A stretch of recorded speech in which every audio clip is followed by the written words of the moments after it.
আমাদের স্বাস্থ্য এবং পরিবার কল্যাণ দপ্তরের উদ্যোগে আমাদের 32 জন ড্রাইভার নিয়োগ করা হবে। এই নিয়োগ করবে ট্রান্সপোর্ট ডিপার্টমেন্ট, কারণ পরিবহন দপ্তর হচ্ছে নোডাল ডিপার্টমেন্ট ড্রাইভার রিক্রুটমেন্টের জন্য। পরিবহন দপ্তরে ড্রাইভার রিক্রুটমেন্ট করবে। স্বাস্থ্য এবং পরিবার কল্যাণ দপ্তর তরফ থেকে এই সিদ্ধান্ত গ্রহণ করা হয়েছে। Feeling up of 32 post of driver, বর্তমানে এটা জুনিয়র ড্রাইভার হিসেবে ডেজিগনেটেড করা হয়েছে।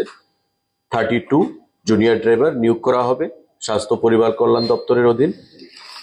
ট্রান্সপোর্ট দপ্তরের তরফ থেকে সেই নিয়োগ প্রক্রিয়া সম্পন্ন করা হবে অ্যাজ পার রোস্টার। গভর্নমেন্টের যে পলিসি রয়েছে রিজার্ভেশনের, সেটা ফলো করা হবে। আমাদের revenue department proposal for filling up of 10 revenue inspector, revenue দপ্তরের অধীন 10 জন রেভিনিউ ইন্সপেক্টর নিয়োগ করা হবে। গতকাল ক্যাবিনেট মিটিংয়ে সেই সিদ্ধান্ত গ্রহণ করা হয়েছে। টিপিএসসির মাধ্যমে সেই নিয়োগ প্রক্রিয়া সম্পন্ন হবে। 10 vacant post of revenue inspector আমাদের রেভিনিউ দপ্তরের অধীন। টিপিএসসি সেই নিয়োগ প্রক্রিয়া সম্পন্ন করবে। গতকালকের ক্যাবিনেট বৈঠকে সেই সিদ্ধান্ত গ্রহণ করা হয়েছে। পাশাপাশি proposal for filling up of 6 number of assistant survey officer, revenue দপ্তরের অধীন। Assistant survey officer group B gazetted through TPSC নিয়োগ করার সিদ্ধান্ত সেখানে গ্রহণ করা হয়েছে। 10 জন আরআই রেভিনিউ ইন্সপেক্টর এবং 6 জন অ্যাসিস্ট্যান্ট সার্ভে অফিসার, সবটাই টিপিএসসি মাধ্যমে নিয়োগ প্রক্রিয়া সম্পন্ন হবে রেভিনিউ দপ্তরের অধীনে। আমাদের সিদ্ধান্ত গ্রহণ করা হয়েছে, আপনারা জানেন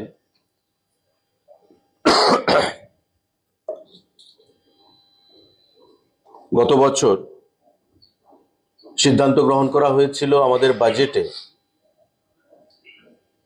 যারা কম্পিটিটিভ এক্সাম দিতে চায়, লাইক আইএএস, আইপিএস, ইউপিএসসি যেগুলো কন্ডাক্ট করে থাকে, আমাদের SSC staff selection commission, CGL, আমাদের রেলওয়ে রিক্রুটমেন্ট বোর্ডসের আরআরবিস, ব্যাংকিং, আইবিপিএস যেটা আমরা বলি ব্যাংকিং এর যে personnel selection, IBPS, banking service recruitment যে বোর্ড, এই যে কম্পিটিটিভ এক্সামগুলো সারা দেশব্যাপী সেগুলো সংগঠিত হয়ে থাকে। গত বাজেটে আমাদের সিদ্ধান্ত গ্রহণ করা হয়েছিল আমাদের বিভিন্ন জায়গায়, যেমন উদয়পুর, আগরতলা, আমবাসা,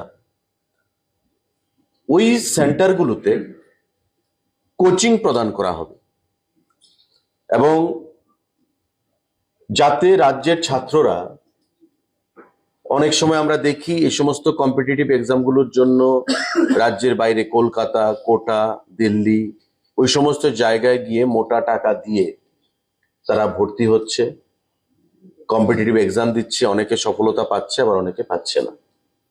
তাই রাজ্য সরকার সিদ্ধান্ত গ্রহণ করেছিল যে আমরা আগরতলা, উদয়পুর এবং আমবাসাতে কোচিং সেন্টার আমরা করব এবং এই যে কোচিং সেন্টারগুলো, সেই কোচিং সেন্টারগুলোতে কোচিং প্রদান করা হবে আমাদের সরকারের তরফ থেকে। এবং এই যে সিদ্ধান্তটা, তার যে guideline for setting up of Tripura competitive examination coaching centre at Agartala, Udaipur and Ambassa to provide quality coaching for job aspirants preparing for different competitive examinations conducted by government agencies. আমি যে এজেন্সিগুলোর কথা বললাম, ইউপিএসসি, এসএসসি, আমাদের railway, banking, এই যে এজেন্সিগুলো যারা recruitment প্রক্রিয়া সম্পন্ন করার জন্য পরীক্ষা গ্রহণ করে তাদেরকে আমরা কোচিং প্রদান করব ছাত্রছাত্রীদেরকে। তো তারই একটা গাইডলাইন আমরা গত ক্যাবিনেট মিটিং এর সিদ্ধান্ত হয়েছে। ছাত্রছাত্রীদের এলিজিবিলিটি কি থাকবে, কত পোস্ট আমরা কত ক্যাপাসিটি থাকবে এবং কারা কারা তার জন্য বিবেচিত হবে। আমাদের পশ্চিম জেলায় যেমন আগরতলায় বীরচন্দ্র স্টেট সেন্ট্রাল লাইব্রেরি যে নিউ বিল্ডিং, সেখানে কোচিং সেন্টার নিউ আমাদের পঠন পাঠন কাজ করবে। আমবাসাতে হবে GDC Ambassa at Ambassa Dhalai Tripura district.